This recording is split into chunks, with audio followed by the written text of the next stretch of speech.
The next piece of software I can't live without, and I really do recommend everybody at least think about, is another Google piece of software called Google Photos. That's right down here. It's the little pinwheel looking thing.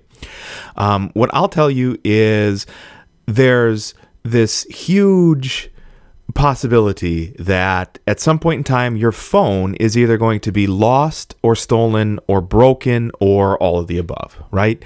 And I can't tell you how many students I've worked with that are like, all my pictures on there are gone. Or for all the times I've worked with students who are like, I want to be able to send this, to other places other than Facebook if it's a picture, or Instagram or whatever. But it's not that easy to be able to do. And what I'll tell you is Google Photos is fantastic. So I have for you up here along the top row, I've got, because it was Dr. Seuss's birthday this week, and Coffee Powers Activate because I don't actually have blood any longer. There's just coffee running through my veins. So this is Google Photos, and this is available. You're looking at my iPad right now. As soon as I take a picture on my phone, it's available to me here on my iPad. So if I was to click through to 4 years ago today, here's my little dude 4 years ago. There we go. So I can scroll through all of this. Here we go. That's the surprised look he still gives me to this day. So you get these neat little reminders along the top here about all the stuff that you've been doing in Google Photos for all this time.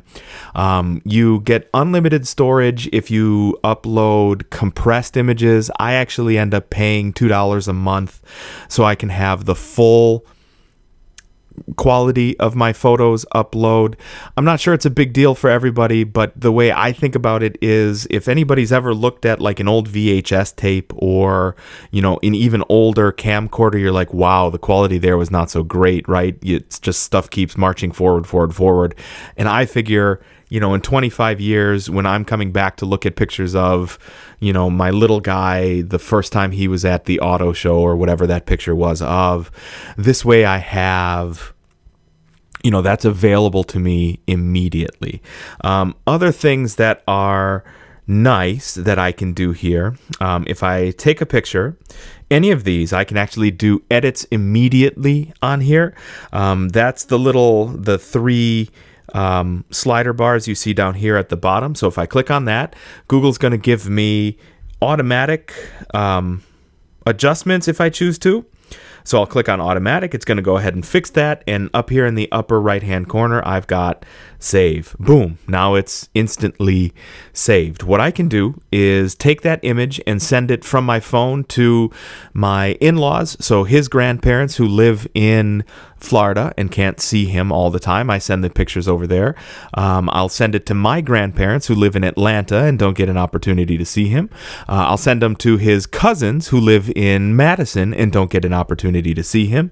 And I can do all that from my iPad independent of my phone.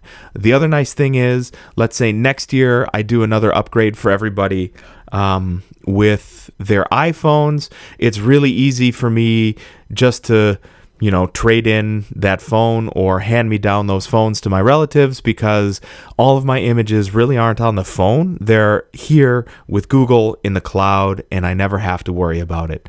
So really, in the software I cannot live without, Google Photos. You have them everywhere. They sync to your desktop if you'd like. So I can do editing in Photoshop if I really wanted to. I can add these to movies if I really wanted to.